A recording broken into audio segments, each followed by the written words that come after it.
Rais wa Marekani Donald Trump hapo Jumapili alitoa kauli kwamba anataka kuchukua mafuta ya Iran na anaweza kukamata kisiwa cha Kurg ambacho ndicho kituo kikuu cha kusafirisha mafuta ya Iran. Hii iliripotiwa na Financial Times. Katika mahojiano yake, Trump alisema kwamba kwa kweli kwa kitu ninachopenda zaidi ni kuchukua mafuta ya Iran, na alilinganisha hatua hiyo na jinsi Marekani ilivyoshughulikia Venezuela, ambapo Washington inakusudia kudhibiti sekta ya mafuta baada ya kukamatwa kwa kiongozi wa nchi hiyo, yani Nicolas Maduro mwezi Januari. Ili kuchukua mafuta ya Iran itahitaji kukamata kisiwa cha Kurg ambacho zaidi ya 90% ya mafuta ndiyo hupelekwa duniani kupitia kisiwa hicho. Gazeti hilo la Financial Times lilionya kwamba shambulio kama hilo linaweza kuongeza vifo na kuendeleza vita. Trump aliongeza kwamba labda tutachukua kisiwa cha Kurg, labda tuna chaguzi nyingi sana, na kwamba kukamata kisiwa hicho kungekuwa na maana kubwa sana kwa. Kisiwa cha Kurg ni moja ya maeneo muhimu sana kiuchumi nchini Iran, hasa kwa sekta ya nishati. Utajiri wake mkubwa unatokana na mambo haya. Jambo la kwanza, kisiwa hicho kina kituo kikubwa cha usafirishaji wa mafuta. Kisiwa hiki ndicho bandari kubwa zaidi ya mafuta ya Iran.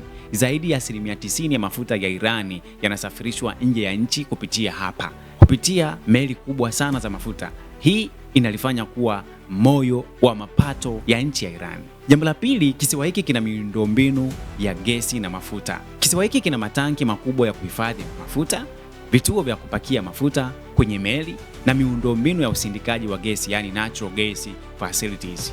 Jambo lingine, eneo hili la kimkakati la kijiografia. Kisiwa hiki kiko karibu na Cuba ya Uajemi, njia muhimu ya kusafirisha mafuta duniani kote. Hii inalifanya kuwa eneo nyeti sana kwa biashara ya nishati kote duniani. Jambo lingine, umuhimu wa kisiwa hiki ni mapato ya taifa. Kwa sababu ya mafuta kupita hapa, kisiwa hiki kinachangia sehemu kubwa ya mapato ya fedha za kigeni za Iran ambazo hutumika kuendesha uchumi wa nchi hiyo. Jambo lingine ambalo watu wengi hawajui kwamba kisiwa hiki ni muhimu sana, kwani kimezungukwa na usalama wa hali ya juu.